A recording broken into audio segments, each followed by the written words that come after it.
முளைக்காத விதையும் மூங்கில் மரமும். ஆக்கமும் விவரித்தலும் ராமனின் கோசலை. வாடா தேவா என நண்பனை வரவேற்ற குருமூர்த்தியின் குரலில் வியப்பு தோன்றி மறைந்தது. அதற்கு காரணம் இல்லாமல் இல்லை.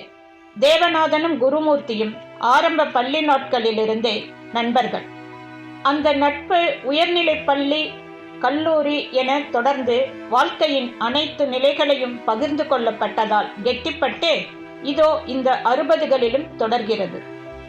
ஒருவரை பற்றி மற்றவர் நன்றாக அறிந்தவர்கள். 50 வருடங்களுக்கும் மேலாக தொடர்கின்ற இந்த நட்பின் மீது இரு வீட்டினருக்கும் ஒரு தனி மதிப்பு உண்டு.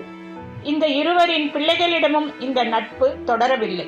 உத்தியோகம், படிப்பு என வெவ்வேறு திசைகளில் பயணப்பட்ட அவர்கள் சந்திக்கும் போது நலம் விசாரிப்பதோடு சரி. ஆனால் இவர்களின் பேரப்பிள்ளைகள் இருவரும் ஒரே பள்ளியில் ஒரே வகுப்பில் படிப்பதால் இவர்களைப் போலவே நல்ல நண்பர்கள். பொதுவாக 3 நாட்களுக்கு ஒரு முறை இந்த முதிய நண்பர்கள் நேரில் சந்தித்து பேசிக்கொள்வது வழக்கம். நேற்றுதான் குருமூர்த்தி தேவாவின் வீட்டிற்கு சென்று அரை நாள் இருந்து பேசிவிட்டு வந்திருந்தார். இன்று தேவா வந்தது குருவிற்கு வியப்பு ஏற்பட்டதில் தவறில்லை. ஏதோ சரியில்லை என்று தோன்றியது குருவிற்கு. அப்போது குருவின் மனைவி சுகந்தி வெளியே வந்தாள். தேவாவை பார்த்தவள், வாருங்கள் அண்ணா, வீட்டில் அனைவரும் சௌக்கியமா என அவரை வரவேற்றார். எல்லோரும் சுகமே அம்மா, ரம்யா கூட சொல்லிக் கொண்டிருந்தாள். சுகந்தியை பார்த்து நாளாகிவிட்டதே என்றார் தேவா.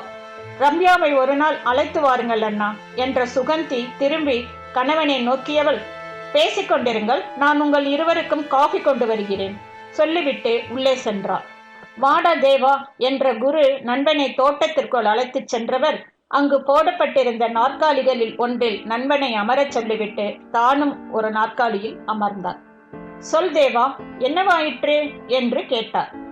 தான் ஏதும் சொல்லாமலேயே தனது முகம் பார்த்து கேட்ட நண்பனை பார்த்த தேவநாதனுக்கு மனம் நெகிழ்ந்தது. சிறிய மௌனத்திற்கு பின், இன்று எனது பேரன் விக்னேஷ் ஒரு கவிதை எழுதி கொண்டு வந்து என்னிடம் காட்டினான். இயற்கை பற்றி அந்த கவிதையை அவன் மிக நன்றாக எழுதியிருந்தான். நான் அவனை மிக்க மகிழ்ச்சியுடன் பாராட்டி கொண்டிருந்த போது நிறுத்திய தேவாவின் முகம் சுணங்கியது. அப்போது சுகந்தி காஃபியுடன் சில பலகாரங்களையும் கொண்டு வந்து வைத்தாள். சாப்பிடுங்கள் அண்ணா சொல்லிவிட்டு உள்ளே போனாள். ஒரு காஃபி கோப்பையை எடுத்து நண்பனின் கையில் கொடுத்துவிட்டு தானும் ஒரு கோப்பையை எடுத்துக்கொண்ட குரு, சாப்பிடு தேவா என்றார். காஃபியை குடித்து முடிக்கும் வரை இருவரும் ஏதும் பேசிக் கொள்ளவில்லை. இப்போது சொல் தேவா என்றார் குரு. தேவா தொடர்ந்தார். நான் விக்னேஷை பாராட்டி கொண்டிருந்த போது அங்கு வந்த என் மகனிடம், பாரடா, இவன் என்ன அருமையாக கவிதை எழுதியிருக்கிறான், பெரிய கவிஞனாக வருவான் என்றேன். அதை கேட்ட என் மகன், விக்னேஷ், இதோ பார், இந்த கதை, கவிதை இது எல்லாம் வாழ்க்கைக்கு உதவாது, இதையெல்லாம் தூக்கி போட்டுவிட்டு ஏதாவது உருப்படியாக செய்ய பார் என்று சொல்லிவிட்டு போய்விட்டான். பாவம் குழந்தை. கண்களில் நீர் நிறைந்து நின்ற கோலத்தை கண்டபோது நான் கலங்கித்தான் போய்விட்டேன் குரு. அத்துடன் எனக்கு என்னுடைய பழைய நாட்கள் நினைவில் வந்துவிட்டது. சொன்னவரின் குரல் தழுத்தழுப்புடன் இருந்தது. கண்களில் நீர் கோர்த்திருந்தது. நண்பனின் கையை ஆதரவாக பற்றிய குரு தட்டி கொடுத்தார். நீ இன்னுமா அதிலிருந்து வெளியே வரவில்லை? இத்தனை நாட்களுக்கு பிறகுமா அது உனக்கு இத்தனை வருத்தம் தருகிறது என்ற குருமூர்த்திக்கு அந்த நாள் நன்றாக நினைவில் இருந்தது. அப்போது குருவும் தேவாவும் பள்ளி இறுதி வகுப்பில் படித்துக் கொண்டிருந்தார்கள். தேவா எழுதும் கவிதை, கதை மற்றும் கட்டுரைகள் பள்ளியில் பிரபலம். தலைமையாசிரியர் முதல் கடைநிலை ஊழியர் வரை அவனது ரசிகர்கள். ஆனால் வீட்டில் தேவாவின் தந்தைக்கு கதை, கவிதை என எதுவும் பிடிக்காது. தேவா எழுதுவதை அவர் ஒருபோதும் ஒப்புக்கொள்ள மாட்டார். அதனால் தேவா தான் கவிதை, கதை எழுதுவதை வீட்டில் சொல்வதும் இல்லை. தான் எழுதியவற்றை தனது புத்தக அலமாரியின் அடியில் ஒளித்து வைத்துக் கொள்வார். தேவாவின் முக்கிய பொழுதுபோக்கே நூலகம் சென்று புத்தகங்கள் படிப்பதுதான். குரு நண்பனுக்காக என செல்ல ஆரம்பித்து அவரும் ஒரு நல்ல வாசகன் ஆகிவிட்டார். ஆனால் அவருக்கு தேவாவை போல் எழுதவெல்லாம் வராது. தேவாவிற்கு சரித்திர கதைகளின் மீது ஆர்வம் அதிகம். வரலாற்று புத்தகங்களையும் சரித்திர நாவல்களையும் ஆர்வமாக படிக்கும் தேவா அதனை மிக உணர்வு பூர்வமாக கதையாக சொல்வதை கேட்கவென்றே ஒரு நண்பர் குலாம் அந்த கல்லூரியில் உண்டு. இந்நிலையில் தான் ஒரு நாள் குருமூர்த்தியிடம் தேவா, குரு, நான் ஒரு சரித்திர நாவல் எழுதலாம் என்று இருக்கிறேன். குருமூர்த்திக்கு வியப்பாக இருந்தது. தேவா, சிறுகதைகள் சரி, ஆனால் சரித்திர நாவல் எழுதுவது என்றால் நிறைய வரலாற்று குறிப்புகள் தேவைப்படுமே. ஆமாம் குரு, நம் ஊரின் நூலகத்தில் தான் நிறைய சரித்திர வரலாற்று புத்தகங்கள் உள்ளதே, நாம் அவற்றிலிருந்து குறிப்புகள் எடுக்கலாம் என்றார் தேவா. சரி தேவா, அப்படியானால் அதற்கு நானும் உதவி செய்கிறேன் என்றார் குரு. அதன் பின் பள்ளி நேரம் போக பெரும்பாலும் இருவரும் நூலகத்தில் தான் இருந்தார்கள். பொதுவாக விளையாட என்று குருவின் வீட்டிற்கு தேவா வருவது வழக்கம். இதனால் விளையாடப் போவதாக சொல்லிவிட்டு குருவின் வீட்டிற்கு வந்து விடுவார் தேவா. குருவின் வீட்டிற்கு போக தேவாவின் தந்தை அனுமதி அளித்திருந்தார். ஞாயிற்றுக்கிழமைகள் நண்பர்களுக்கு நூலகத்தில் தான் கழிந்தன. சோழர்கள் காலத்திய கதை எழுதுவதாக முடிவு செய்திருந்தார் தேவா.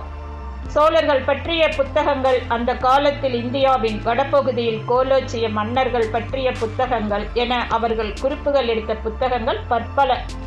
3 மாதங்களுக்கு பின் நண்பன் எடுத்த குறிப்புகள், அப்போதைய இந்திய வரைபடம், அதில் குறித்து வைக்கப்பட்டிருந்த நகரங்கள் என பார்த்தபோது குருவிற்கு பிரமிப்பும் தேவா தனது நண்பன் என்ற பெருமிதமும் ஏற்பட்டது. எல்லாம் தயார். கதையை உட்கார்ந்து எழுத குருவின் வீட்டின் தோட்டத்தை தேர்வு செய்தனர் நண்பர்கள். 2 அத்தியாயங்களும் எழுதப்பட்டு விட்டன. படித்து பார்த்த குருமூர்த்திக்கு மகிழ்ச்சியில் ஆனந்த கண்ணீரே வந்துவிட்டது.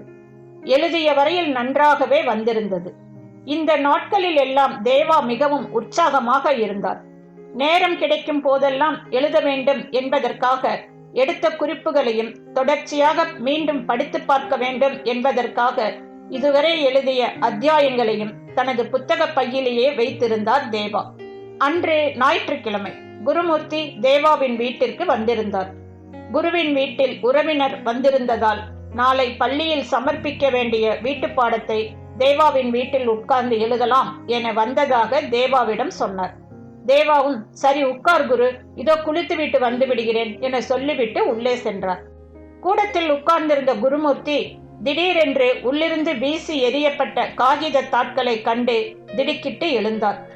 தாட்கள் கிழிக்கப்பட்டு உள்ளிருந்து விசிறப்பட்டிருந்தது. இவரது கால் அருகில் விழுந்த தாட்களை கண்ணுற்ற குருமூர்த்தி அதிர்ச்சியில் உறைந்தே போனார். அது 3 மாத காலம் உழைத்து நண்பர்களால் சேகரிக்கப்பட்ட வரலாற்று குறிப்புகள் நிறைந்த தாள்கள். அதே சமயம் குளித்துவிட்டு ஒரு துண்டை மட்டும் இடுப்பில் கட்டிக்கொண்டு வந்து நின்றார் தேவா. உள் அறையிலிருந்து ரௌத்திரமாக வெளியே வந்த தேவாவின் தந்தை, படிக்க பள்ளிக்கு அனுப்பினால் கதை கவிதை என கூத்தடித்திருக்கிறாயா என தேவாவை இழுத்து அந்த வெறும் உடம்பில் அவர் அடித்த அடிகளை கண்ட குருமூர்த்தி அழுத அழுகை அத்தனை இத்தனை இல்லை. ஆனால் தன் மீது விழும் அத்தனை அடிகளை பற்றிய அறியாமல் கிழித்து வீசப்பட்டிருந்த தாள்களை வெறித்து நோக்கி கொண்டிருந்தான் தேவா. அவனுள் அப்போது ஏற்பட்டிருந்த வலியின் வீரியம் என்ன என்பது குருவிற்கு மட்டுமே புரிந்தது. அன்றைய தினம் தேவாவின் தந்தை பேசிய வசவுகளும் மிக கொடியவை. தேவாவின் தந்தை அன்று கிழித்து போட்டது வெறும் தாள்கள் அல்ல என்பதையும் தனது மகனின் உயிர்ப்பை என்பதையும் அவர் அன்று அறியவில்லை. அதன் பின்னர் தேவா 1 வாரம் பள்ளிக்கு வரவில்லை. அதற்கு பிறகு வந்தவர் மிகவும் மாறி போயிருந்தார். குருவை தவிர வேறு யாருடனும் பேசுவதில்லை. முக்கியமாக அதன் பின் அவர் கதை கவிதை எழுதவே இல்லை. வீட்டிலும் தாயாரிடம் மட்டுமே, அதுவும் ஓரிரு வார்த்தைகள் பேசுவார். அதன் பின்னரான வாழ்க்கை மிகவும் சராசரியாக போயிற்று. என் எழுத்து வாழ்க்கைதான் முளைக்காத விதையாகிவிட்டது குரு. என் பேரனின் எழுத்தும் அதே போல் ஆவதை என்னால் தாங்க முடியவில்லை. குலுங்கி அழ ஆரம்பித்தார் தேவா. துக்கம் வெளியே வரட்டும் என எழுந்து நண்பனின் அருகில் வந்து அவரது முதுகை ஆதரவாக தட்டி கொடுத்தார் குரு. அழுகை குறைந்து லேசான விசும்பலுடன் தலை குனிந்து அமர்ந்திருந்த தேவாவை தாத்தா என்ற அழைப்பு நிமிரச் செய்தது. குருவின் பேரன் விஷ்ணு நின்று கொண்டிருந்தான். அருகில் வந்த அவன் ஆதரவாக தேவாவின் கைகளை பிடித்தான். இதோ பாருங்கள் தாத்தா, பூமியில் விழும் அத்தனை விதைகளும் முளைத்து விடுவதில்லை.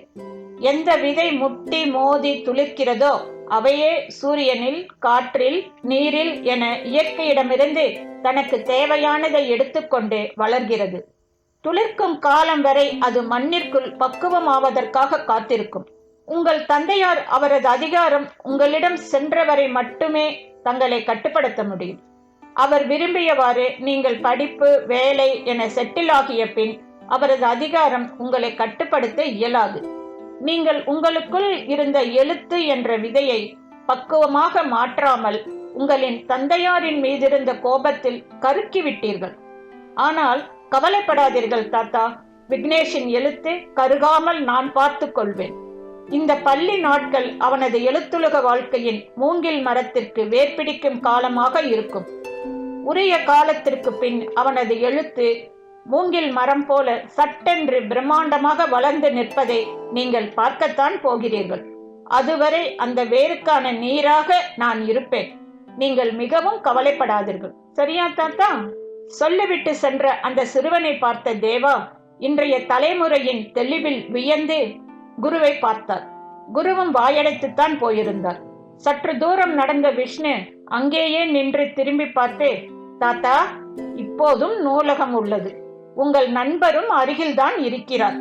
குறிப்புகளை கிழித்தெறிய தங்களது தந்தையும் உயிருடன் இல்லை. நீங்கள் ஏன் மீண்டும் முயற்சி செய்யக்கூடாது? ஆல் தி பெஸ்ட் சொல்லிவிட்டு சென்று விட்டான் விஷ்ணு.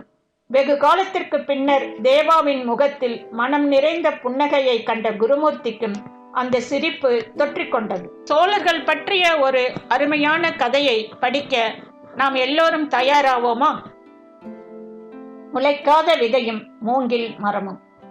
ஆக்கமும் விவரித்தலும் ராமனின் கோசலை.